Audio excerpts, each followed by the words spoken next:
Friends, welcome to our YouTube channel. एक बार फिर हाजिर है एक नए वीडियो के साथ। आज का हमारा जो टॉपिक रहने वाला है वो रहने वाला है रेडिएशंस। ठीक है, this is the one of important topic for IIT jam physics.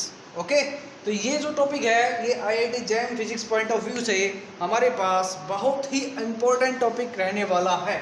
इसमें से एग्जाम के अंदर किस टाइप के क्वेश्चंस पूछे जाते हैं, ठीक है, कौन कौन से मैथमेटिकल एक्सप्रेशन जो हैं वो एग्जाम पॉइंट ऑफ व्यू से, न्यूमेरिकल कैलकुलेशन से हमारे लिए काफ़ी इंपॉर्टेंट रहने वाले हैं, वो सब यहाँ पे हम डिस्कस करने वाले हैं।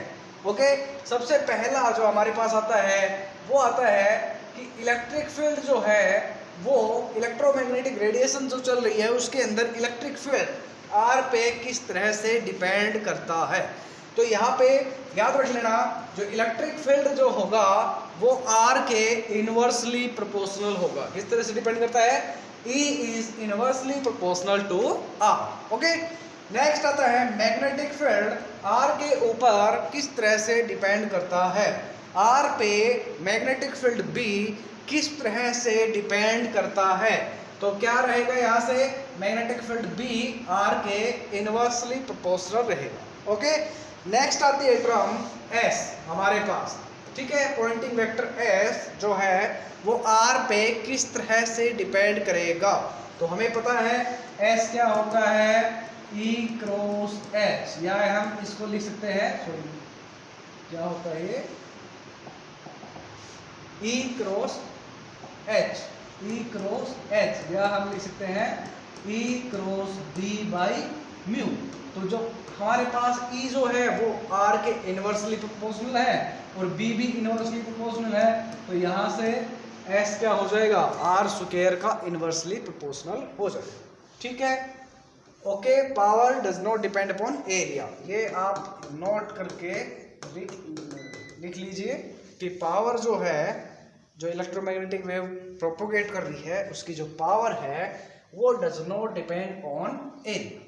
ठीक है, नेक्स्ट बात करते हैं इलेक्ट्रिक डाइपोल ट्रांजिशन। अगर इलेक्ट्रिक डाइपोल ट्रांजिशन की हम बात करें उस केस में एक्सपेक्टेशन वैल्यू ऑफ एस जो होगी वो क्या होगी। Expectation value of S in case of electric dipole transition क्या रहेगी। तो यहाँ से हमारे पास एक्सपेक्टेशन वैल्यू ऑफ एस जो रहेगी वो रहेगी mu naught P naught square omega की raise to power 4 divided by 32 pi square C multiply by sine square theta by are square. ये रहेगी एक्सपेक्टेशन वैल्यू ऑफ एस किस केस में, electric dipole transition. Expectation value of P की अगर बात करें तो क्या रहेगा हमारे पास, mu naught P naught square omega raise to power 4, mu naught P naught square omega raise to power 4, mu naught P naught square omega raise to power 4। ठीक है, डिवाइडेड बाय 12 पाई सी। ये क्या रहेगी, expectation value of P in case of electric dipole transition. Okay, याद रहेगा। Magnetic dipole transition की अगर बात करें तो उस केस में एक्सपेक्टेशन वैल्यू ऑफ एस और एक्सपेक्टेशन वैल्यू ऑफ पी क्या रहेगा, देखते हैं। एक्सपेक्टेशन वैल्यू ऑफ एस जो रहेगा हमारे पास वो रहने वाला है mu naught M naught square omega raise to power 4। वहां पे क्या था, mu naught P naught square omega raise to power 4। यहाँ पे m की मैग्नेटिक डाइपोल की बात कर रहे हैं तो क्या हो जाएगा, mu naught M naught square omega raise to power 4 32 pi square c 32 pi square c sine square theta by are square sine square theta by are square, direction रहेगी आर कैप। ठीक है, सेम है, कोई दिक्कत नहीं है। Expectation value of P की अगर बात करें तो mu naught M naught square omega raise to power 4 divided by 12 pi c cube. यहाँ पे क्या था, 12 पाई सी, ये रहेगा 12 पाई सी क्यूब। ठीक है, magnetic dipole transition. Okay, clear है। ये काफी इंपॉर्टेंट रहने वाला है। ये जो पॉइंट है यहाँ पे हमारे पास, ये वाला पॉइंट काफी इंपॉर्टेंट रहने वाला है। इसमें से कई बार क्वेश्चन पूछे जा सकते हैं, जा चुके हैं पहले भी, और जबकि पहले पूछे जा चुके हैं तो आगे भी पूछे जाएंगे भाई। ठीक है, एग्जाम पॉइंट ऑफ व्यू से काफी इंपॉर्टेंट है, तो इसके नोट्स बनाते रहना और इसके बेस पे न्यूमेरिकल भी करेंगे। Power radiated by accelerated charge particle. कोई एक चार्ज पार्टिकल है जो एक्सेलरेट कर रहा है तो उसके द्वारा कितनी पावर रेडिएट की जाएगी, वो क्या रहेगी, P is equal to mu naught Q square gamma raise to power 6 divided by 6 pi C multiply by A square minus V cross A by C का स्क्वायर और पूरे का यहाँ पे क्लोज। ठीक है, तो ये हमारे पास रहेगी जनरल टर्म में। अब इनके केस डिस्कस करते हैं। दिस इज जनरल टर्म, और यहाँ पे केस अगर बात करें, पहली बात कर रहे हैं नॉन रिलेटिविस्टिक। अगर नॉन रिलेटिविस्टिक केस की अगर बात करें तो वहाँ पे पावर, जो पावर रेडिएटेड रहेगी वो P is equal to mu naught Q square a raise to power 4 divided by 6 pi c. कितना रहेगा नॉन रिलेटिविस्टिक के केस में, mu naught Q square a raise to power 4 6 pi c. This is the power radiated in case of non relativistic. दूसरा बात करते हैं relativistic, ये तो रिलेटिविस्टिक के केस में है। दूसरा बात करते हैं, दूसरा केस है हमारे पास V is perpendicular to A। V अगर A के परपेंडिकुलर है, दोनों के बीच का एंगल 90 डिग्री है, तो उस केस में पावर रेडिएटेड कितनी रहेगी, mu naught Q square a raise to power 4 6 pi c. इतना ही आ रहा है। ठीक है, mu naught Q square a raise to power, यहाँ पे ए रेज टू पावर 4 आ रहा है, ये गामा रेज टू पावर 4 आ रहा है, सॉरी ये क्या आ रहा है, gamma raise to power 4 6 pi c. ये हो जाएगा हमारे पास when V is perpendicular to A। Okay, next आता है V and A are anti parallel. Theta कितना हो जाएगा 180 डिग्री। एंटी पैरेलल हो तब कितनी होगी पावर, तो P is equal to mu naught Q square gamma raise to power 6 A square divided by 6 pi c. This is the value of power radiated when V and A are anti-parallel by the charge accelerated charge particle, power radiated by accelerated charge particle। ठीक है, अब इस पे question किस type के आते हैं वो देखते हैं। तो यहाँ से हमने जो भी किया है उनके बेस पे क्वेश्चन किस टाइप से पूछे जाते हैं वो देख लेते हैं। when a charge particle emit electromagnetic radiation, हम ठीक है, when a charge particle emit electromagnetic radiation, electric field E and pointing vector S at a large distance r from the emitter vary as 1 by r raised to power n and 1 by r raised to power m respectively। ठीक है, पहले वाली term है वो 1 by r raised to power n की तरह से very कर रही है, और सेकंड टर्म है वो 1 by r raised to power m की तरह वेरी कर रही है।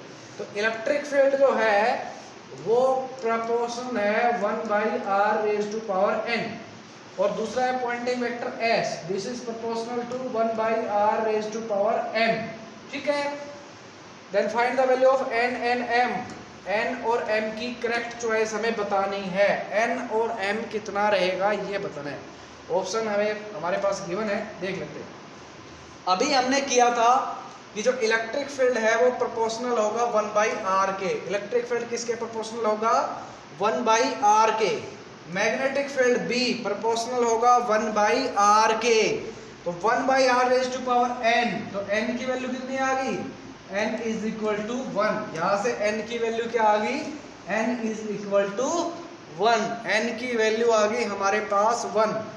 अब B is proportional to 1 by r, और S कितना होता है, E cross B divided by mu naught. S कितना होता है, E cross B divided by mu naught. तो E प्रोपोर्शनल है 1 by r के, B प्रोपोर्शनल है 1 by r के, तो E क्रॉस B क्या हो जाएगा, प्रोपोर्शनल हो जाएगा 1 by r स्क्वायर। तो नीचे m की वैल्यू क्या आ जाएगी, ये वाली वैल्यू रहेगी m। तो m की वैल्यू क्या आ गई हमारे पास 2। ऑप्शन कौन सा हो जाएगा, n इज इक्वल टू 1 और m इज इक्वल टू 2। ये वाला हमारे पास आंसर आ जाएगा। क्लियर है, कोई कंफ्यूजन? ठीक है, यहाँ तक मुझे नहीं लगता कोई कंफ्यूजन रहने वाला है। ठीक है, इस टाइप के क्वेश्चन एग्जाम में देखने को मिलते हैं। नेक्स्ट क्वेश्चन ये है हमारे पास, ये भी एग्जाम में आया हुआ है पहले। इस क्वेश्चन को देखते हैं, क्या कह रहा है question. An electron is de accelerated at a constant rate starting from an initial velocity u। ठीक है, स्टार्टिंग में उसकी वेलोसिटी थी u to u/2 during which is travel a distance s। ठीक है, u वेलोसिटी से शुरू करता है और वो डी एक्सेलरेट होते हुए उसकी वेलोसिटी आ जाती है हाफ u/2 पे। ठीक है, और जिस दौरान वो u से u/2 डिस्टेंस को ट्रेवल करता है वो डिस्टेंस को कवर करता है s, ठीक है। ओके, एक्सेलरेटेड चार्ज पार्टिकल है। The amount of energy loss to the radiation is, हमें एनर्जी लॉस के बारे में हमें बताना है कि उसकी कितनी एनर्जी लॉस हुई, वो हमें यहाँ पे कैलकुलेट करना है। The amount of energy loss to radiation is, okay. तो देखते हैं यहाँ पे, देखो पावर रेडिएटेड, सबसे पहले हम देखेंगे क्या है पावर रेडिएटेड। क्या होता है पावर रेडिएटेड, हमने निकाला था, ठीक है। क्या था पावर रेडिएटेड, क्या है dE/dt के बराबर, ठीक है, rate of change of energy with respect to time. तो ये क्या हो जाएगा mu naught Q square A square divided by 6 pi C.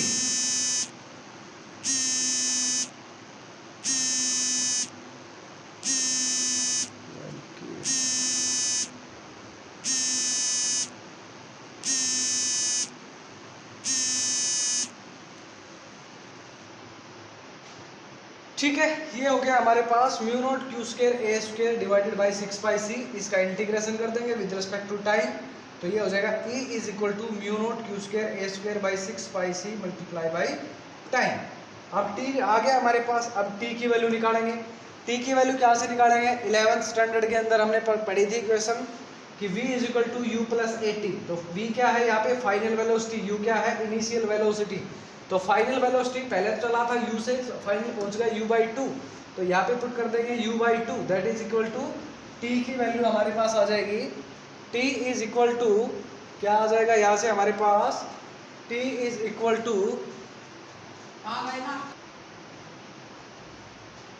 ठीक है भाई। यहाँ से देखो, यहाँ से क्या होगा हमारे पास, t की वैल्यू आ जाएगी हमारे पास u डिवाइडेड बाई 2a, ये वाली वैल्यू यहाँ पे पुट कर देंगे, तो यह हो जाएगा u डिवाइडेड बाई 2a, ये वाली वैल्यू आ गई हमारे पास, ठीक है। आगे देखते हैं, इसको सोल्व कर लेंगे, 2 से 2 कैंसिल आउट हो जाएगा, तो ये हो जाएगा म्यू नॉट, चार्ज q को हमने e से रिप्लेस कर दिया, e square divide into u, और एक a से a कैंसिल आउट हो गया, तो ये एक a बच गया, और 6 पाई t ये हो गया 12 पाई c, ये वाली वैल्यू आ गई। अब एक्सेलरेशन की वैल्यू भी नहीं पता हमें, ठीक है, तो एक्सेलरेशन की वैल्यू भी वहीं से निकाल दो, ठीक है, जो इक्वेशन हमने 11th स्टैंडर्ड के अंदर पढ़ी है कि v square is equal to u square plus minus 2as। तो v की वैल्यू पता है u/2 है, तो स्क्वायर करेंगे तो u स्क्वायर बाई 4, इसको इधर लेके आएंगे तो माइनस हो जाएगा -2as। a की वैल्यू आ गई हमारे पास thrice of u square divided by 8s। ये वाली वैल्यू उठा के यहाँ पुट कर दो, ये वाली वैल्यू जब हम यहाँ पुट करेंगे तो क्या आएगा, mu naught e square u 12 pi c thrice of u square by 8s, ठीक है। जो कैंसिल आउट हो रहा है उसको कैंसिल कर दो, और उसके बाद इसको सोल्व कर लेंगे। जब हम इसको सोल्व करेंगे तो हमारे पास वैल्यू आ जाएगी, इसको फ्रैक्शन पार्ट में डिवाइड कर दो, हमें जो कैलकुलेट करना है वो है फ्रैक्शनल एनर्जी। तो फ्रैक्शनल एनर्जी क्या हो जाएगी, टोटल एनर्जी डिवाइडेड बाई इसकी काइनेटिक एनर्जी 1/2 mu स्क्वायर, ठीक है। काइनेटिक एनर्जी से डिवाइड कर देंगे, तो यहाँ से देखो भाई, यहाँ पे फ्रैक्शनल एनर्जी जो हो जाएगी वो हमारे पास जो आंसर में कैलकुलेट करके हमने बता रखे हैं, जो इन्होंने ऑप्शन दे रखे हैं वो इस फ्रैक्शनल एनर्जी की टर्म में दे रखे हैं। तो फ्रैक्शनल एनर्जी क्या हो जाएगी, दिस इज टोटल एनर्जी, और ये हो जाएगा डिवाइडेड बाई काइनेटिक एनर्जी। तो 1/2 mu स्क्वायर से इसको डिवाइड कर देंगे तो क्या आ जाएगा, mu not e square u divided by 16 pi CSM। तो ये हो जाएगी हमारे पास उसकी लास्ट जो हमारे पास ऑप्शन दे रखे हैं उसके अकॉर्डिंग ये हमारा पास आंसर हो जाएगा, ठीक है। तो ये क्या हो जाएगा, ये डी वाला ऑप्शन हमारे पास इसका आंसर हो जाएगा, mu not e square u divided by 16 pi MCS, okay. अगला देखते हैं,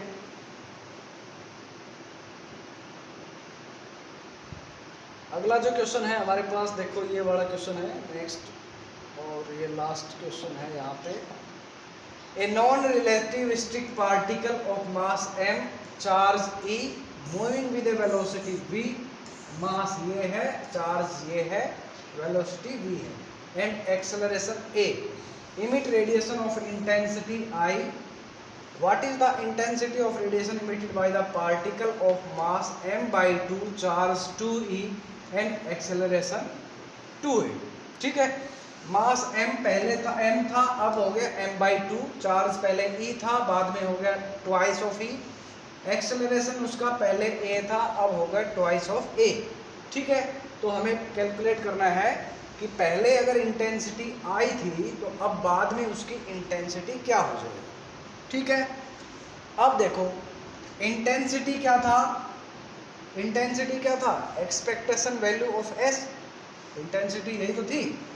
इंटेंसिटी क्या है, एक्सपेक्टेशन वैल्यू ऑफ x, और एक्सपेक्टेशन वैल्यू ऑफ s क्या थी, पावर रेडिएटेड p।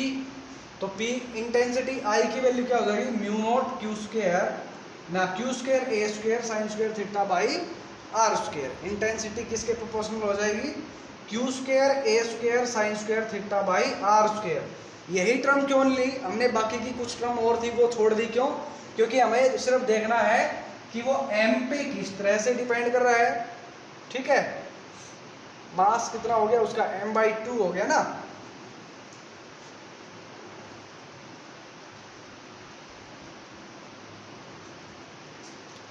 यहां से अभी तक हमने जो पढ़ा है वहां से क्लियर है कि ये जो इंटेंसिटी I है वो मास के ऊपर डिपेंड नहीं करती है। इंटेंसिटी I जो है वो प्रोपोर्शनल होगी किसके, q square a square sine square theta by r square. ठीक है, सभी की वैल्यूज पुट कर देते हैं। ठीक है, तो ये देखो एक बार I2 मान लेते हैं, पहले वाले को हमने मान लिया I1 और दूसरे वाले को मान लिया I2। ठीक है, तो क्या करेंगे, I2 को I1 से डिवाइड कर देंगे तो R चेंज नहीं हो रहा, तो R से R कट जाएगा, q स्क्वायर a स्क्वायर बचेगा बस। तो ऊपर वाला ऊपर आ जाएगा, सेकंड वाले की केस में q2 स्क्वायर a2 स्क्वायर और डिवाइडेड बाई q1 स्क्वायर और a1 स्क्वायर। ठीक है, q2 की वैल्यूज पुट कर दो। q2 में क्या है, चार्ज और एक्सेलरेशन। चार्ज और एक्सेलरेशन में क्या वेरी हुआ, पहले चार्ज E था बाद में हो गया 2E। एक्सेलरेशन पहले A था और बाद में हो गया हमारे पास 2E। ठीक है, ये हो गया 2E का स्क्वायर 2A का square divided by E square A square, ये कैंसिल आउट हो जाएंगे, 2 टू 4 हो जाएगा, 2 टू 4 और 2 टू 4 कितना हो जाएगा, 16 आ जाएगी वैल्यू।